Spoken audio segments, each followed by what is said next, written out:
The Stutterer by R. Merliss. Recording by Tom Weiss. A man can be killed by a toy gun. He can die of fright, for heart attacks can kill. What then is the deadly thing that must be sealed away, forever locked in a buried concrete? A thing or an idea? Out of the 20, only one managed to escape the planet, and he did it very simply, merely by walking up to the crowded ticket window at one of the rocket ports and buying passage to Earth. His army identification papers passed the harassed inspection of the agent, and he gratefully and silently pocketed the small plastic stub that was handed him in exchange for his money. He picked his way with infinite care through the hordes of ex-soldiers clamoring for passage back to the multitudinous planets from which they had come. Then he slowly climbed the heavy ramp into the waiting rocket. He saw with relief that the seats were strongly constructed, built to survive the pressure of many gravities, and he chose one as far removed as possible from the other passengers. He was still very apprehensive, and, as he waited for the rocket to take off, he tried hard to remember the principles of the pulse drive that powered the ship, and whether his additional weight would upset its efficiency enough to awake suspicion. The seats filled quickly with excited, hurrying passengers. Soon he heard the great door clang shut, and saw the red light flicker on, warning of the take-off. He felt a slow surge of pressure as the ship arose from the ground, and his chair creaked ominously with the extra weight. He became fearful that it might collapse, and he strained forward trying to shift some of the pressure through his feet to the floor. He sat that way, tense and immobile, for what seemed a long time, until abruptly the strain was relieved, and he heard the rising and falling whine of the rockets that told him the ship was in pulse drive, flickering back and forth across the speed of light. He realized that the pilots had not discovered his extra weight, and that the initial hazards were over. The important thing was to look like a passenger, a returning soldier like the others, so that no one would notice him and remember his presence. His fellow travelers were by this time chatting with one another, some playing cards, and others watching the teledepth screens. These were the adventurers who had flocked from all corners of the galaxy to fight in the first national war in centuries. They were the uncivilized few who had read about battle and armed struggle in their history books and found the old stories exciting. They paid no attention to their silent companion, who sat quietly looking through the quartz windows at the diamond-bright stars tacked against the blackness of infinity. The fugitives scarcely moved the entire time of the passage. Finally, when Earth hung out in the sky like a blue balloon, the ship cut its pulsations and swung around for a tail landing. The atmosphere screamed through the fins of the rocket, and the continents and the countries, and then the rivers and the mountains took shape. The big ship settled down as gently as a snowflake, shuddered a few times, and was quiet. The passengers hurriedly gathered up their scattered belongings and pushed toward the exit in a great rush to be out and back on Earth. The fugitive was the last to leave. He stayed well away from the others, being fearful that if he should touch or brush up against someone, his identity might be recognized. When he saw the ramp running from the ship to the ground, he was dismayed. It seemed a flimsy structure, supported only by tubular steel. 5 people were walking down it, and he made a mental calculation of their weight. About 800 pounds, he thought. He weighed 5 times that. The ramp was obviously never built to support such a load. He hesitated, and then he realized that he had caught the eye of the stewardess waiting on the ground. A little panicky, he stepped out with one foot, and he was horrified to feel the steel buckle. He drew back hastily and threw a quick glance at the stewardess. Fortunately, at the moment, she was looking down one field and waving at someone. The ramp floor was supported by steel tubes at its edges and in its exact center. He tentatively put one foot in the middle over the support and gradually shifted his weight to it. The metal complained creakily, but held, and he slowly trod the exact center line to Earth. The stewardess' back was turned toward him as he walked off across the field toward the customs house. He found it comforting to have under his feet what felt like at least 1 yard of cement. He could step briskly and not be fearful of betraying himself. There was one further danger, the customs inspector. He took his place at the end of the line and waited patiently until it led him up to a desk at which a uniformed man sat, busily checking and stamping declarations and traveling papers. The official, however, did not even look up when he handed him his passport and identification. "Human, you don't have to go through immigration," the agent said. "Do you have anything to declare?" "No," the traveler said. "I didn't bring anything in." "Sign the affidavit," the agent said, and pushed a sheet of paper toward him.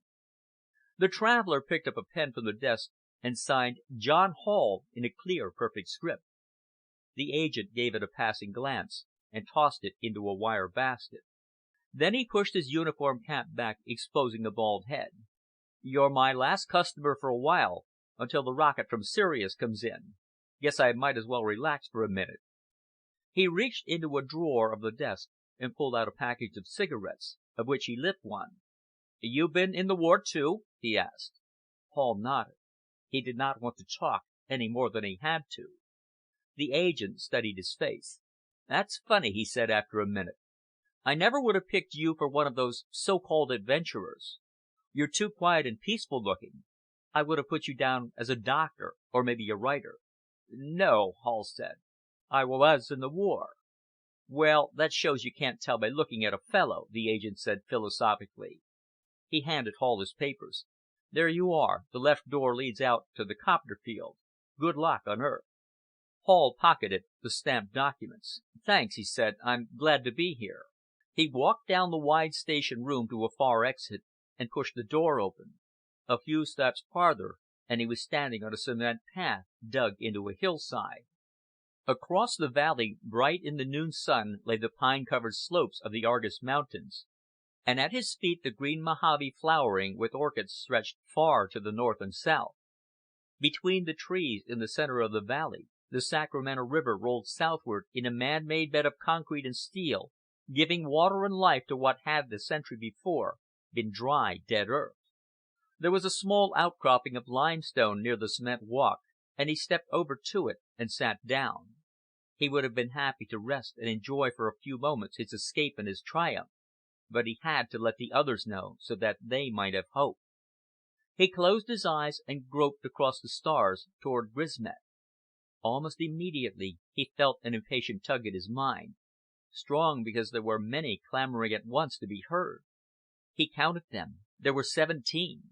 So one more had been captured since he had left Grismet. "Be quiet," he told them. "I'll let you see after a while. First I have to reach the two of us that are still free." Obediently the 17 were still, and he groped some more and found another of his kind deep in an ice cave in the polar regions of Grismet. "How goes it?" he asked. The figure on Grismet lay stretched out at full length on the blue ice, his eyes closed. He answered without moving. "They discovered my radiation about an hour ago. Pretty soon they'll start blasting through the ice." The one on Earth felt the chill despair of his comrade, and let go. He groped about again until he found the last one, the only other one left.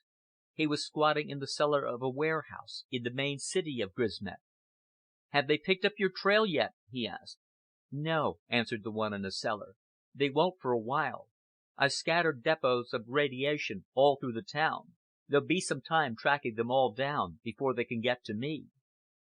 In a flash of his mind, Hall revealed his escape, and the one on Grismet nodded and said, "Be careful. Be very careful. You are our only hope." Hall returned then to the 17, and he said with his thoughts, "All right, now you can look."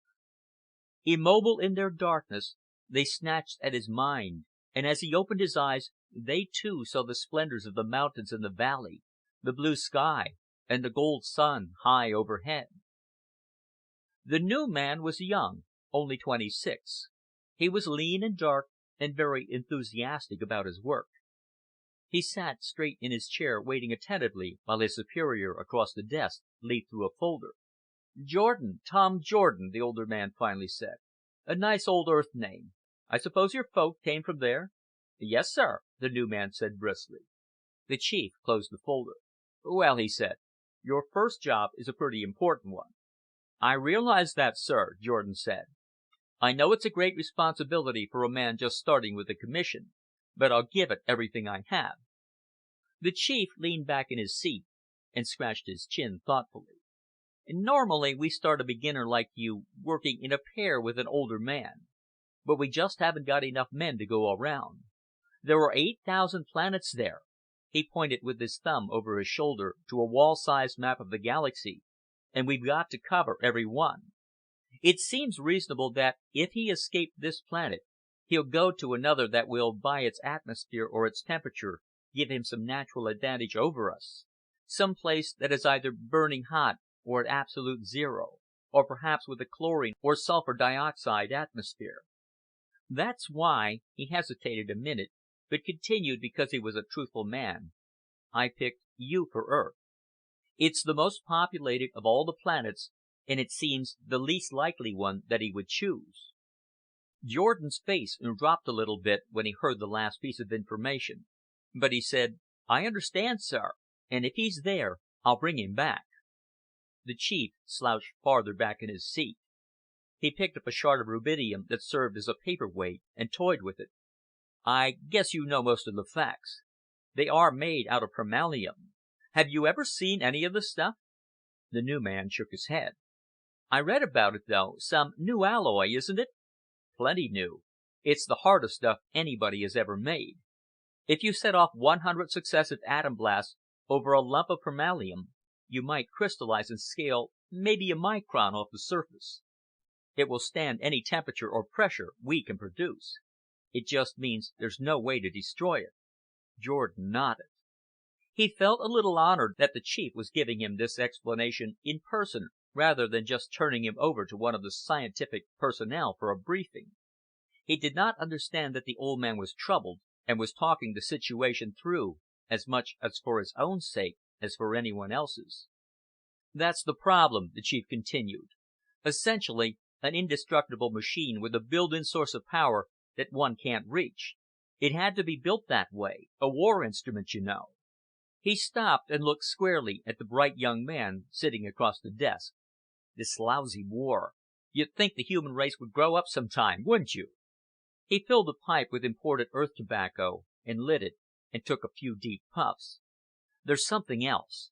I don't know how they do it, but they can communicate with one another over very long distances. That made them very useful for military purposes. They are loyal to one another, too. They try to protect each other and keep one another from being captured. Do you find that surprising?" The question caught Jordan unprepared. "Well, yes, it is, kind of," he said. "They are only machines."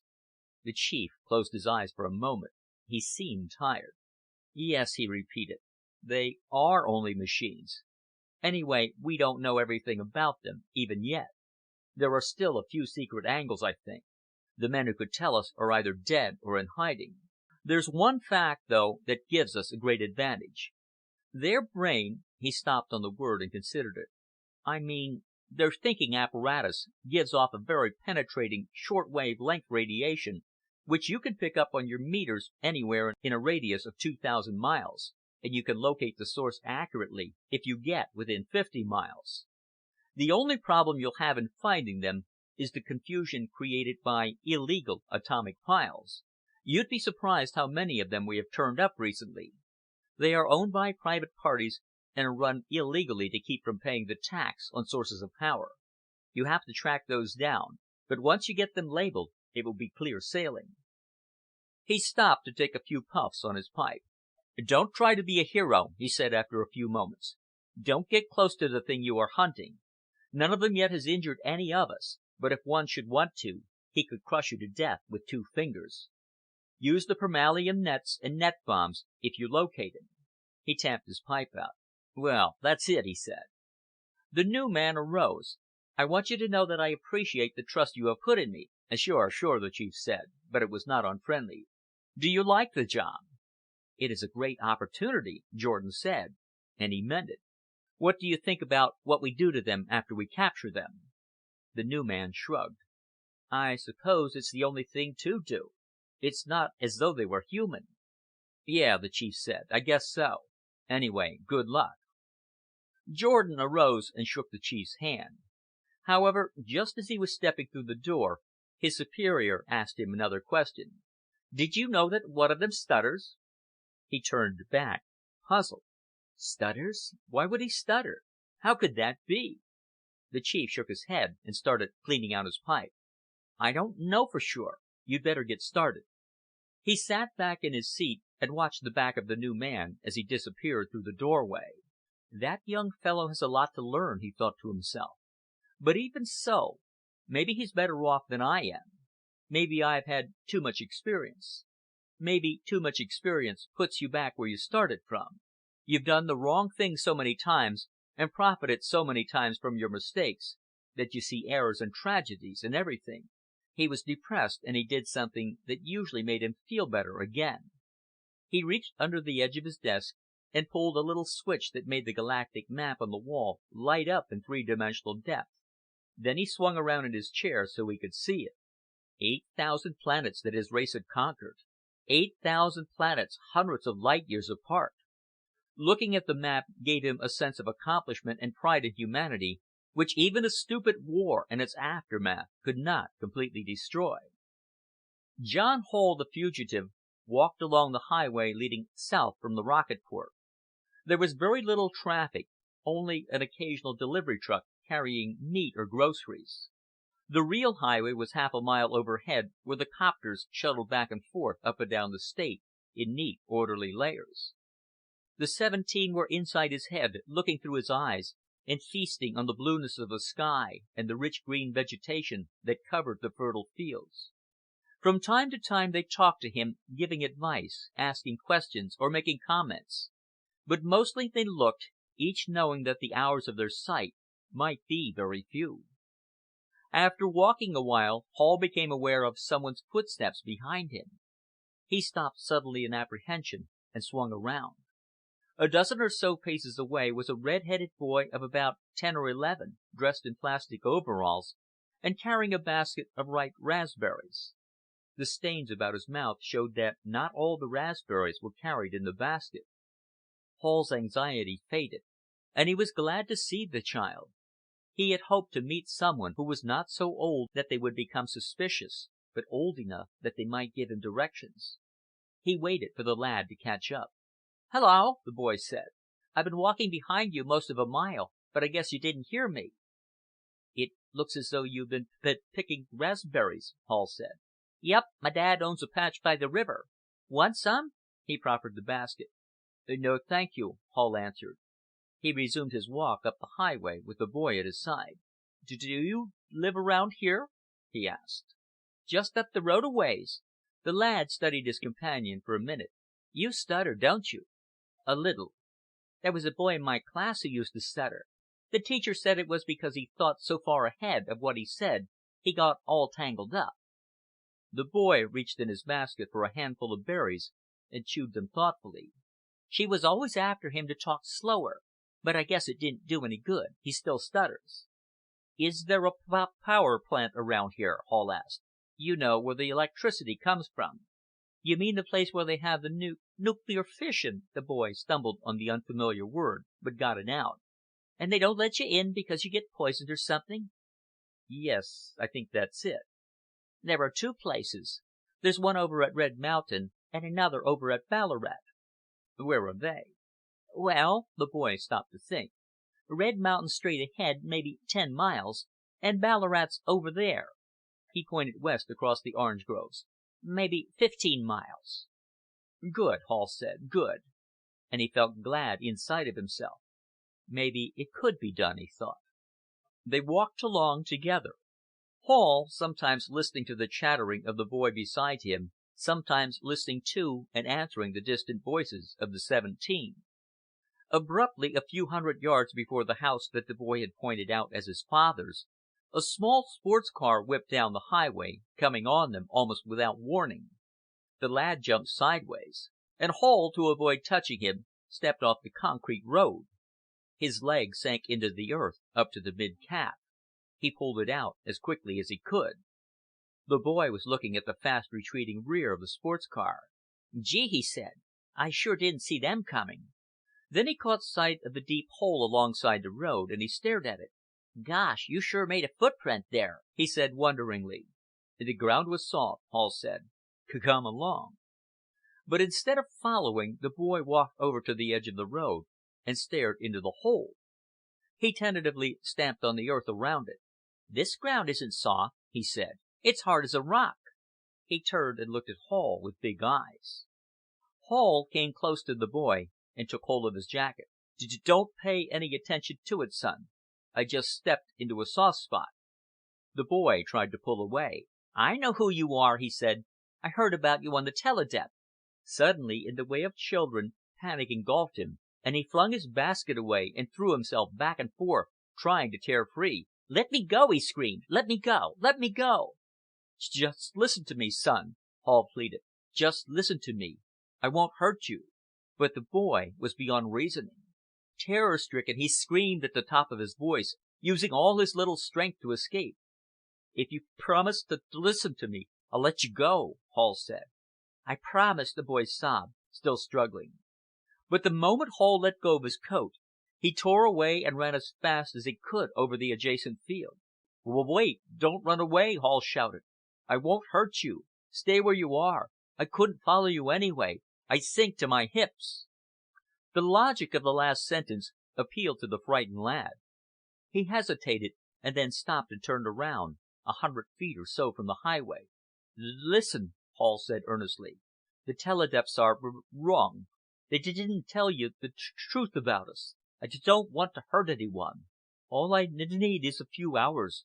Don't tell anyone for just a few hours, and it'll be all right." He paused because he didn't know what to say next. The boy, now that he seemed secure from danger, had recovered his wits.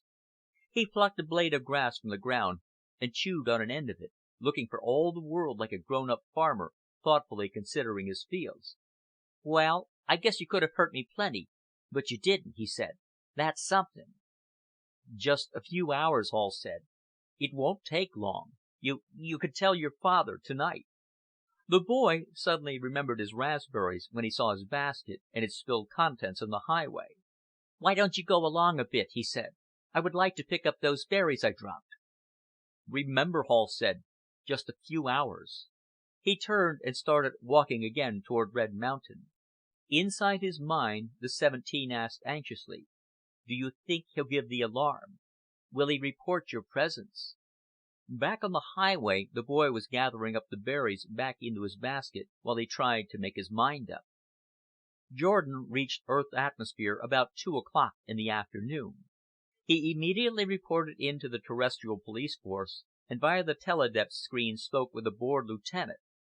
The lieutenant, after listening to Jordan's account of his mission, assured him without any particular enthusiasm of the willingness of the terrestrial forces to cooperate, and of more value, gave him the location of all licensed sources of radiation in the Western Hemisphere. The galactic agent set eagerly to work, and in the next several hours uncovered 2 unlisted radiation sources, both of which he promptly investigated. In one case, north of Eugene, he found in the backyard of a metal die company a small atomic pile. The owner was using it as an illegal generator of electricity, and when he saw Jordan snooping about with his detection instruments, he immediately offered the agent a sizable bribe. It was a grave mistake, since Jordan filed charges against him via teledepth not only for evading taxes, but also for attempted bribery. The second strike seemed more hopeful. He picked up strong radiation in a rather barren area of Montana. However, when he landed, he found that it was arising from the Earth itself. From a short conversation with the local authorities, he learned that the phenomenon was well known. An atomic fission plant had been destroyed at that site during the Third World War. He was flying over the lovely blue water of Lake Bonneville when his teledepth screen flickered. He flipped the switch on, and the lieutenant's picture flooded in. "I have a call I think you ought to take," the Earth official said. "It seems as though it might be in your line. It's from a sheriff in a small town in California. I'll have the operator plug him in." Abruptly, that picture switched to that of a stout, red-faced man wearing the brown uniform of a county peace officer. "You're the galactic man?" the sheriff asked. "Yes, my name is Tom Jordan," Jordan said. "Mine's Berkhammer." It must have been warm in California, because the sheriff pulled out a large handkerchief and mopped his brow. When he was done with that, he blew his nose loudly. "Hay fever," he announced. "Want to see my credentials?" "Oh, sure, sure," the sheriff hastily replied. He scrutinized the card and badge that Jordan displayed. After a moment he said, "I don't know why I'm looking at those. They might be fakes for all I know. Never saw them before, and I'll probably never see them again." "They're genuine." "The deuce with formality," the sheriff said heavily. "There's some kid around here who thinks he saw that machine you're supposed to be looking for." "When was that?" Jordan asked. "About 4 hours ago. Here, I'll let you talk to him yourself." He pulled his big hulk to one side, and a boy and his father walked into the picture. The boy was red-eyed, as though he had been crying. The father was a tall, stoop-shouldered farmer, dressed like his son in plastic overalls. The sheriff patted the boy on the back. "Come on, Jimmy, tell the man what you saw." "I saw him," the boy said sullenly. "I walked up the highway with him." Jordan leaned forward toward the screen. "How did you know who he was?" "I knew because when he stepped on the ground, he sank into it up to his knee. He tried to say the ground was soft, but it was hard. I know it was hard." "Why did you wait so long to tell anybody?" Jordan asked softly. The boy looked at him with defiance and dislike in his eyes, and kept his small mouth clamped shut. His father nudged him roughly in the ribs. "Answer the man," he commanded. Jimmy looked down at his shoes. "Because he asked me not to tell for a while," he said curtly. "Stubborn as nails," the father said, not without pride in his voice. "Got more loyalty to a lousy machine than to the whole human race." "Which way did he go, Jimmy?" "Toward Red Mountain. I think maybe to the Power House. He asked me where it was." "What do you think he wants with that?" the sheriff asked of Jordan. Jordan shrugged and shook his head. "Maybe it's all in the kid's head," the sheriff suggested. "These wild teledepth programs they look at give them all kinds of ideas." "It isn't in my head," Jimmy said violently. "I saw him. He stepped on the ground and stuck his foot into it. I talked to him. And I know something else. He stutters." "What?" said the sheriff. "Now I know you're lying." The father started dragging the boy by the arm. "Come on home, Jimmy. You've got one more licking coming." Jordan, however, was sure the boy was not lying. "Leave him alone," he said. "He's right. He did see him." He took a fast look at the timepiece on his panel board. "I'll be down in an hour and a half. Wait for me." He flicked the switch off and kicked up the motors. The ship shot southward almost as rapidly as a projectile. He had topped the Sierras and had just turned into the great central valley of California, when, with the impact of a blow, a frightening thought occurred to him. He flicked the screen on again, and he caught the sheriff sitting behind his desk industriously scratching himself in one armpit. "Listen," Jordan said, speaking very fast. "You've got to send out a national alarm. You must get every man you can down to the power plant. You've got to stop him from getting in." The sheriff stopped scratching himself and stared at Jordan. "What are you so het up about, young man?" "Do it, and do it now!" Jordan almost shouted. "He'll tear the pile apart and let the hafnium go off. It'll blow half the state off the planet." The sheriff was unperturbed. "Mr. Starboy," he said sarcastically, "any grammar school kid knows that if someone came within 100 yards of one of those Power House piles, he'd burn like a matchstick. And besides, why would he want to blow himself to pieces?" "He's made out of permalium!" Jordan was shouting now. The sheriff suddenly grew pale. "Get off my screen. I'm calling Sacramento." Jordan set the ship for maximum speed, well beyond the safety limit. He kept peering ahead into the dusk, momentarily fearful that the whole countryside would light up in one brilliant flash. In a few minutes he was sweating and trembling with the tension. Over Walnut Grove he recognized the series of dams, reservoirs, and water lifts where the Sacramento was raised up out of its bed and turned south. For greater speed he came close to the earth, flying at emergency height reserved ordinarily for police, firemen, doctors, and ambulances. He set his course by sight, following the silver road of the river, losing it for 10 or 15 miles at a time when it passed through subterranean tunnels, picking it up again at the surface, always shooting south as fast as the atmosphere permitted. At 7:30, when the sun had finally set, he sighted the lights of Red Mountain, and he cut his feet and swung in to land. There was no trouble picking out the power plant. It was a big dome-shaped building surrounded by a high wall. It was so brilliantly lit up that it stood out like a beacon, and there were several hundred men milling about before it. He settled down on the lawn inside the walls, and the sheriff came bustling up, a little more red in the face than usual. "I've been trying to figure out for the last hour what the devil I would do to stop him if he decided to come here," Berkhammer said. "He's not here, then?" The sheriff shook his head. "Not a sign of him. We've gone over the place 3 times." Jordan settled back in relief, sitting down in the open doorway of his ship. "Good," he said wearily. "Good!" the sheriff exploded. "I don't know whether I'd rather have him show up or not.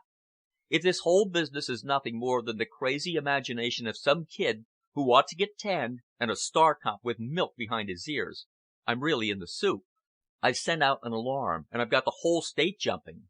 There's a full mechanized battalion of State troops waiting in there." He pointed toward the power plant. "They've got artillery and tanks all around the place." Jordan jumped down out of the ship. "Let's see what you've got set up here. In the meantime, stop fretting. I'd rather see you fired than vaporized along with 50 million other people." "I guess you're right there," Berkhammer conceded, "but I don't like to have anyone make a fool out of me." At Ballarat, an old man, Eddy Yudovich, was the watchman and general caretaker of the electrical generation plant. Actually, his job was a completely unnecessary one, since the plant ran itself. In its very center, buried in a mine of graphite, were the tubes of hafnium, from whose nuclear explosions flowed a river of electricity without the need of human thought or direction. He had worked for the company for a long time, and when he became crippled with arthritis, the directors gave him the job so that he might have security in his latter years. Yudovich, however, was a proud old man, and he never once acknowledged to himself or to anyone else that his work was useless. He guarded and checked the plant as though it were the storehouse of the terrestrial treasury. Every hour punctually he made his rounds through the building. At approximately 7:30 he was making his usual circuit when he came to the second level. What he discovered justified all the years of punctilious discharge of his duties. He was startled to see a man kneeling on the floor, just above where the main power lines ran. He had torn a hole in the composition floor, and as Yudovich watched, he reached in and pulled out the great cable. Immediately, the intruder glowed in the semi-darkness with an unearthly blue shine, and sparkles crackled off his face, hands, and feet. Yudovich stood rooted to the floor. He knew very well that no man could touch that cable and live, but as he watched, the intruder handled it with impunity, pulling a length of wire out of his pocket and making some sort of a connection. It was too much for the old man. Electricity was obviously being stolen. He roared out at the top of his voice and stumped over to the wall where he threw the alarm switch. Immediately 100 arc lights flashed on, lighting the level brighter than the noon sun, and a tremendously loud siren started wailing its warning to the whole countryside. The intruder jumped up as though he had been stabbed. He dropped the wires, and after a wild look around him, he ran at full speed toward the far exit. "Hold on there!" Yudovich shouted and tried to give chase, but his swollen, crooked knees almost collapsed with the effort. His eyes fell on a large wrench lying on a work table, and he snatched it up and threw it with all his strength. In his youth he had been a ball player with some local fame as a pitcher, and in his later life he was addicted to playing horseshoes. His aim was therefore good, and the wrench sailed through the air, striking the runner on the back of the head.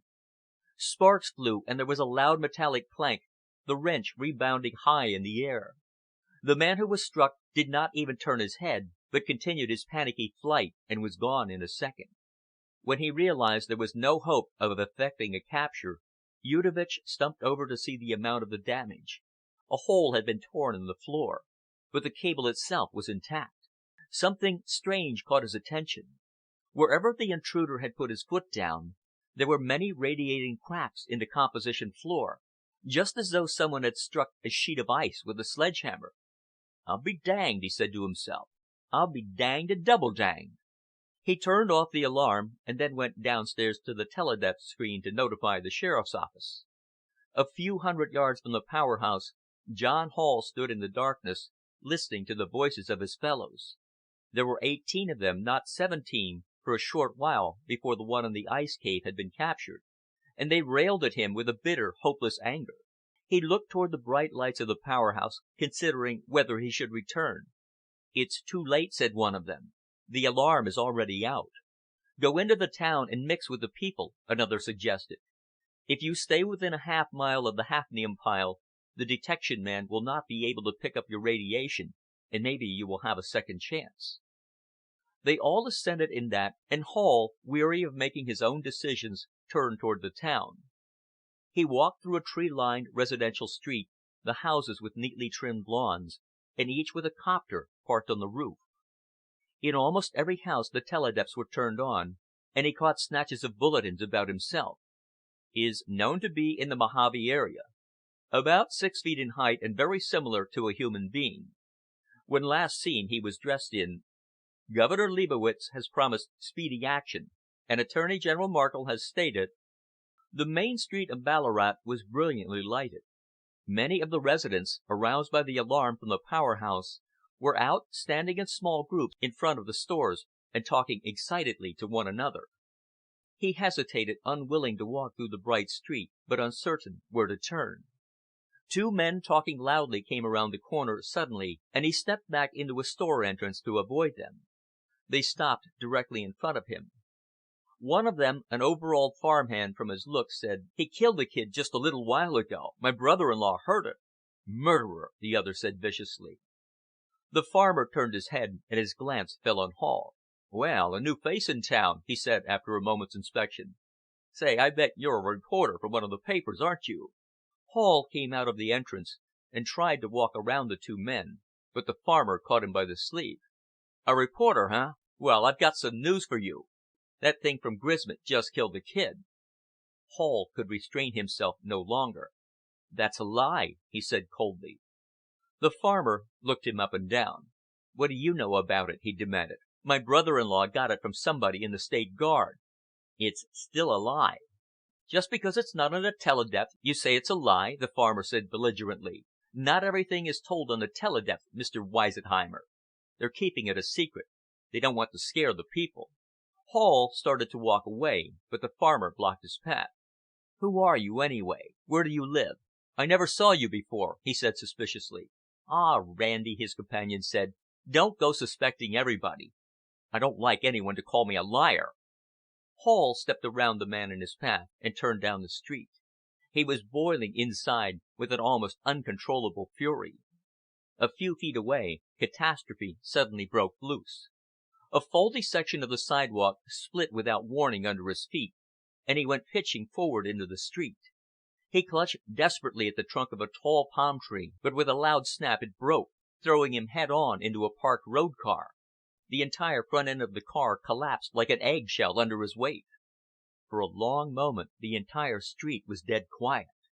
With difficulty Hall pulled himself to his feet. Pale, astonished faces were staring at him from all sides. Suddenly the farmer started screaming, "That's him! I knew it! That's him!" He was jumping up and down with excitement. Hall turned his back and walked in the other direction. The people in front of him faded away, leaving a clear path. He had gone a dozen steps when a man with a huge double-barreled shotgun popped out from a store front just ahead. He aimed for the middle of Hall's chest and fired both barrels. The blast and shot struck Hall squarely, burning a large hole in his shirt front. He did not change his pace, but continued step by step. The man with the gun snatched 2 shells out of his pocket and frantically tried to reload. Hall reached out and closed his hand over the barrel of the gun, and the blue steel crumpled like wet paper. From across the street someone was shooting at him with a rifle.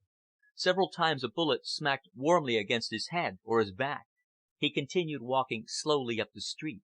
At its far end several men appeared dragging a small howitzer, probably the only piece in the local armory. They scurried around it, trying to get it aimed and loaded. "Fools! Stupid fools!" Hall shouted at them. The men could not seem to get the muzzle of the gun down, and when he was a dozen paces from it, They took to their heels. He tore the heavy cannon off its carriage and with one blow of his fist caved it in. He left it lying in the street, broken and useless. Almost as suddenly as it came, his anger left him. He stopped and looked back at the people cringing in the doorways. "You poor, cruel fools!" Hall said again.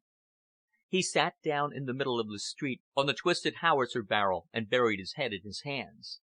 There was nothing else for him to do. He knew that in just a matter of seconds the ships with their vermilion nets and snares would be on him. Since Jordan's ship was not large enough to transport John Hall's great weight back to Grismet, the Terrestrial Government put at the agent's disposal a much heavier vessel, one room of which had been hastily lined with vermilion and outfitted as a prison cell. A pilot by the name of Wilkins went with the ship. He was a battered old veteran given to cigar smoking, clandestine drinking, and card playing. The vessel took off, rose straight through the atmosphere for about 40 miles, and then hung idly circling Earth, awaiting clearance before launching into the pulse drive. A full course between Earth and Grismet had to be plotted and cleared by the technicians at the dispatch center, because the mass of the vessel increased so greatly with its pulsating speed that if any two ships passed within 100,000 miles of each other, they would at least be torn from their course and might even be totally destroyed. Wilkins had proposed a pinochle game, and he and Jordan sat playing in the control room. The pilot had been winning, and he was elated. $76 so far, he announced after some arithmetic. The easiest day's pay I made this month. Jordan shuffled the cards and dealt them out 3 at a time. He was troubled by his own thoughts, and so preoccupied that he scarcely followed the game. "Spades again," the pilot commented cheerfully. "Well, ain't that too bad for you?" He gave his cigar a few chomps and played a card. Jordan had been looking out of the window. The ship had tilted, and he could see without rising the rim of the earth forming a beautiful geometric arc, hazy and blue in its shimmering atmosphere. "Come on, play," the pilot said impatiently. "I just led an ace." Jordan put down his cards. "I guess I'd better quit," he said. "What the devil!" the pilot said angrily. "You can't quit like that in the middle of a deal. I got a flush and aces." "I'm sorry," Jordan said, "but I'm going to lie down in my cabin until we are given clearance." He opened the door of the little room and went into the hall. He walked down past his own cabin and stopped in front of another door, a new one that was sheathed in vermilion. He hesitated a few moments. Then he snapped open the outside latch and walked in, letting the door swing closed behind him. Hall lay unmoving in the middle of the floor, his legs and arms fastened in graves of vermilion. Jordan was embarrassed. He did not look directly at the robot. "I don't know whether you want to talk to me or not," he started. "If you don't want to, that's all right. But I've followed you since you landed on Earth, and I don't understand why you did what you did. You don't have to tell me, but I wish you would. It would make me feel better." The robot shrugged. "A very human gesture," Jordan noted. "Go ahead and ask me," he said. "It doesn't make any difference now." Jordan sat down on the floor. "The boy was the one who gave you away. If not for him, no one would have ever known what planet you were on. Why did you let the kid get away?" The robot looked straight at the agent. "Would you kill a child?" he asked. "No, of course not," Jordan said, a little bit annoyed. "But I'm not a robot either." He waited for a further explanation, but when he saw none was coming, he said, "I don't know what you were trying to do in that powerhouse at Ballarat, but whatever it was, that old man could have stopped you. What happened?" "I lost my head," the robot said quietly. "The alarm and the lights rattled me, and I got into a panic." "I see," said Jordan, frustrated, not really seeing at all. He sat back and thought for a moment. "Let me put it this way. Why do you stutter?" Hall smiled a wry smile. "That used to be a military secret," he said. "It's our one weakness, the one Achilles heel in a machine that was meant to be invulnerable." He struggled to a sitting position. "You see, we were made as soldiers, and had to have a certain loyalty to the country that made us. Only living things are loyal, machines are not. We had to think like human beings." Jordan's brows contracted as he tried to understand the robot. "You mean you have a transplanted human brain?" he asked incredulously. "In a way," Hall said. Our brains are permallium strips on which the mind of some human donor was magnetically imprinted. My mind was copied from a man who stuttered, and who got panicky when the going got rough, and who couldn't kill a child no matter what was at stake. Jordan felt physically ill. Hall was human, and he was immortal. And according to galactic decree, he, like his fellows, was to be manacled in permallium and fixed in a great block of cement, and that block was to be dropped into the deep silent depths of the Grismid Ocean, to be covered slowly by the blue sediment that gradually filters down through the miles of ocean water, to stay immobile and blind for countless millions of years. Jordan arose to his feet. He could think of nothing further to say. He stopped, however, with the door half open, and asked, "One more question. What did you want with the electrical generator plants on Earth?" Slowly and without emotion, Hall told him. And when he understood, he became even sicker. He went across to his cabin and stood for a while looking out the window. Then he lit a cigarette and lay down on his bunk thinking. After a time he put out the cigarette and walked into the hall, where he paced up and down. As he passed the cell door for about the 10th time, he suddenly swung around and lifted the latch and entered. He went over to the robot, and with a key that he took from his pocket, he unlocked the greaves and changed. "There's no point in keeping you bound up like this," he said. "I don't think you're very dangerous." He put the key back in his pocket. "I suppose you know that this ship runs on an atomic pile," he said in a conversational tone of voice. "The cables are just under the floor in the control room, and they can be reached through a little trap door." Jordan looked directly into Hall's face. The robot was listening with great intentness. "Well," the agent said, "we'll probably be leaving Earth's atmosphere in about 15 minutes. I think I'll go play pinochle with the pilot." He carefully left the door of the cell unlatched as he left. He walked to the control room and found Wilkins, a dry cigar butt clenched between his teeth, absorbed in a magazine. "Let's have another game," Jordan said. "I want some of that $76 back." Wilkins shook his head. "I'm in the middle of a good story here. Real sexy. I'll play you after we take off." "Nothing doing," Jordan said sharply. "Let's play right now." Wilkins kept reading. "We got an 18-hour flight in front of us. You have lots of time." The agent snatched the magazine out of his hands. "We're going to play right now in my cabin," he said. "You quit when I have aces and a flush, and now you come back and want to play again. That's not sportsmanlike," Wilkins complained, but he allowed himself to be led back to Jordan's cabin. "I never saw anybody so upset about losing a miserable $76, was his final comment. The robot lay perfectly still until he heard the door to Jordan's cabin slam shut, and then he arose as quietly as he could and stole out into the hall. The steel of the hall floor groaned, but bore his weight, and carefully, trembling with excitement inside of his ponderous metallic body, he made his way to the control room. He knelt and lifted the little trapdoor and found a naked power cable pulsating with electrical current. In a locker under the panel board he found a length of copper wire. It was all he needed for the necessary connection.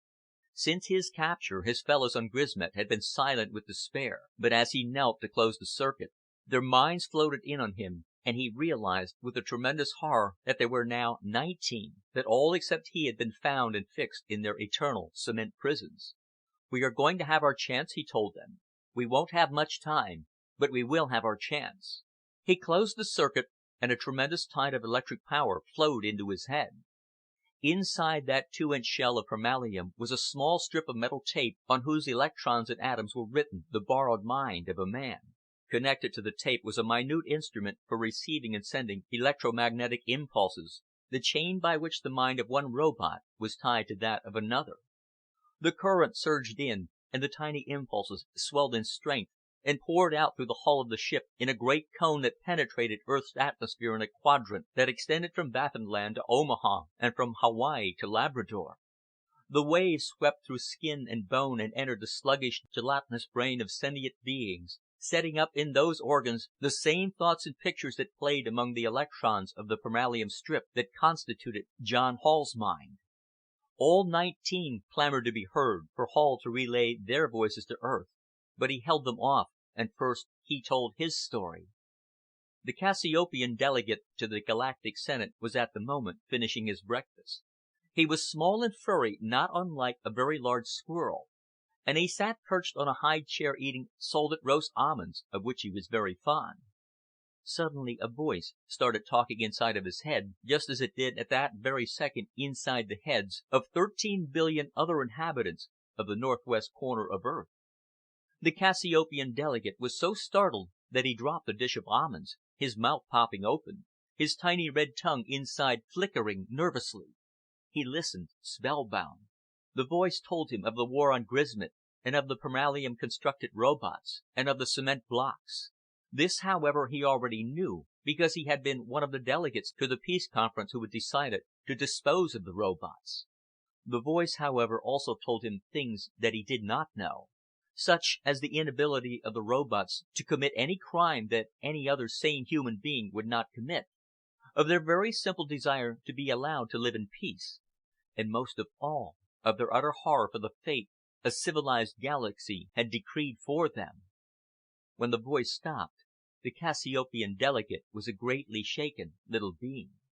Back on the ship, Hall opened the circuit to the 19, and they spoke in words, in memory pictures, and in sensations. A copter cab driver was hurrying with his fare from Manhattan to Oyster Bay. Suddenly, in his mind, he became a permalium robot. He was bound with cables of the heavy metal, and was suspended upside down in a huge cement block. The stone pressed firmly on his eyes, his ears, and his chest. He was completely immobile, and worst of all, he knew that above his head for 6 miles lay the great Grismet Ocean, with the blue mud slowly settling down, encasing the cement in a stony stratum that would last till the planet broke apart. The cab driver gasped, "What the hell?" His throat was so dry he could scarcely talk. He turned around to his fare, and the passenger, a young man, was pale and trembling. "You seeing things, too?" the driver asked. "I sure am," the fare said unsteadily. "What a thing to do!" For 15 minutes, over the northwest quadrant of Earth, the words and the pictures went out, and 13 billion people knew suddenly what lay in the hearts and minds of 19 robots. A housewife in San Rafael was at the moment in a butcher shop buying meat for her family. As the thoughts and images started pouring into her mind, she remained stock still, her package of meat forgotten on the counter. The butcher, wiping his bloodied hands on his apron, froze in that position, an expression of horror and incredulity on his face. When the thoughts stopped coming in, the butcher was the first to come out of the trance-like state. "Boy," he said, "that's sure some way of sending messages. Sure beats the teledeps." The housewife snatched her meat off the counter. "Is that all you can think of?" she demanded angrily. "That's a terrible thing that those barbarians on Grismet are doing to those people. Why didn't they tell us that they were human?" She stalked out of the shop, not certain what she would do, but determined to do something. In the ship, Hall reluctantly broke off the connection and replaced the trapdoor. Then he went back to his cell and locked himself in. He had accomplished his mission. Its results now lay in the opinions of men. Jordan left the ship immediately on landing and took a copter over to the agency building. His conversation with his superior was something he wanted to get over with as soon as possible. The young woman at the secretary's desk looked at him coldly and led him directly into the inner office. The chief was standing up in front of the map of the galaxy, his hands in his pockets, his eyes an icy blue. "I've been hearing about you," he said without a greeting. Jordan sat down. He was tense and jumpy, but tried not to show it. "I suppose you have," he said, adding after a moment, "Sir, how did that robot manage to break out of his cell and get to the power source on the ship in the first place?" "He didn't break out," Jordan said slowly. "I let him out." "I see," the chief said, nodding. "You let him out. I see. No doubt you had your reasons." "Yes, I did. Look," Jordan wanted to explain, but he could not find the words. It would have been different if the robot's messages had reached Grismet. He would not have had to justify himself then. But they had not, and he could not find a way to tell this cold old man of what he had learned about the robots and their unity with men. "I did it because it was the only decent thing to do." "I see," the Chief said. "You did it because you have a heart." He leaned suddenly forward, both hands on his desk. "It's good for a man to have a heart and be compassionate. He's not worth anything if he isn't. But," and he shook his finger at Jordan as he spoke, "that man is going to be compassionate at his own expense, not at the expense of the agency. Do you understand that?" "I certainly do," Jordan answered. "But you have me wrong if you think I'm here to make excuses or to apologize. Now, if you will get on with my firing, sir, I'll go home and have my supper." The Chief looked at him for a long minute. "Don't you care about your position in the agency?" he asked quietly. "Sure I do," Jordan said almost roughly. "It's the work I wanted to do all my life. But as you said, what I did at my own expense. Look, sir, I don't like this any better than you do. Why don't you fire me and let me go home? Your prisoner's safely locked up in the ship." For answer, the Chief tossed him a telegram. Jordan glanced at the first few words and saw that it was from Galactic Headquarters on Earth. He put it back on the desk without reading it, though. "I know that I must have kicked up a fuss. You don't have to spell it out for me." "Read it," the Chief said impatiently. Jordan took back the telegram and examined it. It read: To Captain Lawrence McCrea, Detection Agency, Grismet. From Prantal Aminoterran, Delegate from Cassiopeia, Chairman, Grismet Peace Committee of the Galactic Senate. Message: You are hereby notified that the committee, by vote of 17-0, has decided to rescind its order of January 18, 2214, directing the disposal of the Permalium robots of Grismet.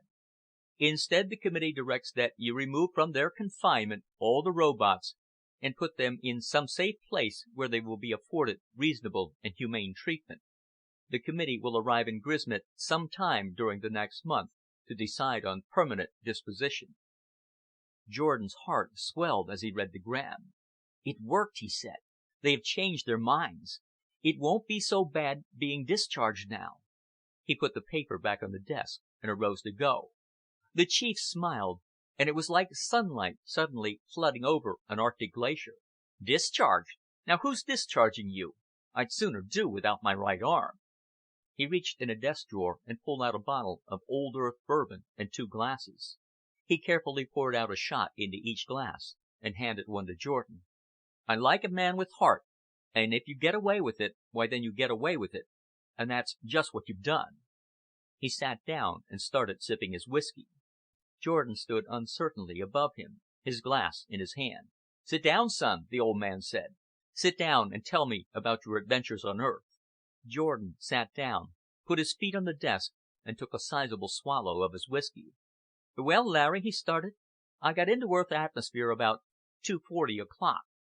This is the end of The Stutterer by R. Merliss. Recording by Tom Weiss, Tom'sAudiobooks.com.